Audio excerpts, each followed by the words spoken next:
Brought to you by NBC bearing, भारताची पहिली bearing उत्पादक। बारामतीतील नटराज कला दालनासमोरील 30 मीटर उंचीचा राष्ट्रध्वज येत्या 15 ऑगस्ट रोजी राज्याचे उपमुख्यमंत्री अजित पवार यांच्या हस्ते या कार्यक्रमाचा लोकार्पण सोहळा होणार आहे। खऱ्या अर्थाने बारामतीतील मध्यवर्ती ठिकाणीवर असलेल्या 3 हत्ती चौकात हा राष्ट्रध्वज तब्बल 30 मीटर उंचीचा हा राष्ट्रध्वज एक बारामतीसाठी एक मानाचा बिंदू ठरणार आहे। येत्या 15 ऑगस्ट रोजी राज्याचे उपमुख्यमंत्री अजित पवार आणि राज्यसभेच्या खासदार सुनेत्रा पवार देखील या कार्यक्रमाला उपस्थित राहणार आहेत। खरं तर हा ध्वजाची संकल्पना ही ज्येष्ठ नेते किरणदादा गुजर यांची आहे। आपल्यासोबत दादा आहेत। दादा, काय सांगाल, खऱ्या अर्थाने येत्या 15 ऑगस्ट रोजी लोकार्पण सोहळा पार पडत आहे, काय सांगाल? बारामती शहराचा सर्वांगीण विकास होत असताना विकासाच्या अनेक बाबी बारामती शहरात्मक काम होतात, त्याच्यामध्ये दादांची संकल्पना साधारणपणे गेल्या 1.5 महिन्यापूर्वी दादांनी सांगितलं आपल्याला असा राष्ट्रध्वज या ठिकाणी स्तंभ उभा करायचा आहे। व त्वरितच दादा सकाळी पावसात आले, नटराज मंदिरासमोरची जागा त्या ठिकाणी निश्चित केली आणि आम्ही दुसऱ्या दिवसापासून कामाला सुरुवात केली। हा राष्ट्रध्वज स्तंभ हा CSR मधून होतोय, नगरपालिकेने याचं सुशोभीकरण केलेलं आहे आणि उद्याच्या 15 ऑगस्टला याचं लोकार्पण सोहळा होतोय।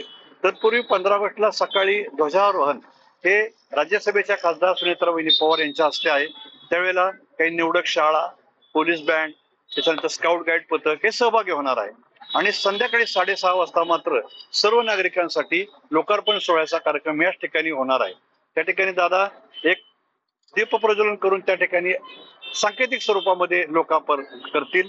याच वेळेला देशभक्तीपर गाण्याचा कार्यक्रम संदीप पंचवाडकर यांचा ठेवलेला आहे। डॉक्टर नीलिमा देशपांडे यांचा देशभक्तीपर नृत्याचा कार्यक्रम याच्यामध्ये समाविष्ट आहे आणि या संपूर्ण चौकामध्ये विद्युत रोषणाई केली जाणार आहे। काही फायर शो त्या ठिकाणी आयोजित केलेले आहेत आणि सर्वांनाच नागरिकांना येणाऱ्या किमान 5000 आसनाची व्यवस्था या ठिकाणी या चौकापासून ते स्तंभाच्या चौकापर्यंत त्या ठिकाणी करण्यात आलेला आहे आणि नागरिकांनी सर्वांनीच या कार्यक्रमाचा लाभ घ्यावा यावं। हा कार्यक्रम सर्व बारामतीकरांचा आहे आणि त्यामुळं या कार्यक्रमाच्या निमित्ताने एक जी राष्ट्रभक्तीची ज्वलंत प्रेरणा बारामतीकरांच्या मनामध्ये जी सदोदित आहे तीच कायम राहणार आहे आणि ती पुढे वाढवली जाणार आहे। तेच ह्या आजच्या कार्यक्रमाच्या निमित्ताने तसा एक आपला उद्देश असणार आहे। हा जो राष्ट्रध्वज स्तंभ आहे हा बारामतीच्या शहर सौंदर्यीकरणाबरोबरच याच्यामध्ये असणारा हा महामेरू मुकुटमणी ठरेल अशी माझी अपेक्षा आहे। दादा, खऱ्या अर्थाने सकाळी दादांनी पाहणी देखील केली, काय सांगितलं? ध्वजाच्या ठिकाणी पाहणी केली, स्तंभाच्या ठिकाणी पाहणी केलं, काय असं वेगळं सांगितलं? नाही, दादांनी या ठिकाणी बघितलं की जे काम चाललंय, कारण दादांचा स्वभाव आहे की प्रत्येक कामाची बारकाईने पाहणी करणं, काय सूचना देणं।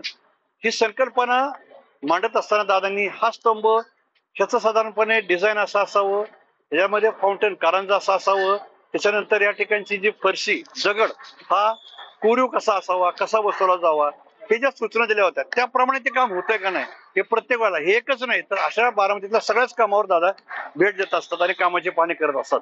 त्याच्या अनुषंगाने दादांनी पाहणी केली आणि एक समाधान व्यक्त केलं।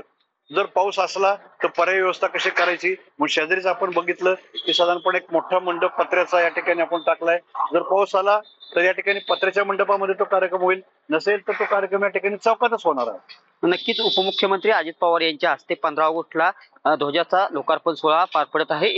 एकंदरीत 5000 पेक्षा जास्त नागरिक या कार्यक्रमाला उपस्थित राहतील आणि खऱ्या अर्थाने बारामती शहराला एक मध्यवर्ती बिंदूवरती सौंदर्य आणण्याचं काम नक्कीच या ध्वजामुळे होईल, असं देखील ज्येष्ठ नेते किरणदादा गुजर यांनी सांगितलेलं आहे।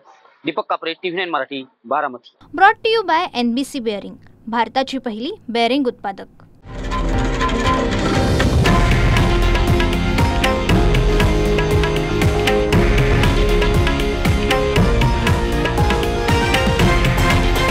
हे आहे देशातील नंबर 1 न्यूज नेटवर्क आणि आपण पाहत आहात TV9 मराठी, एकमेव।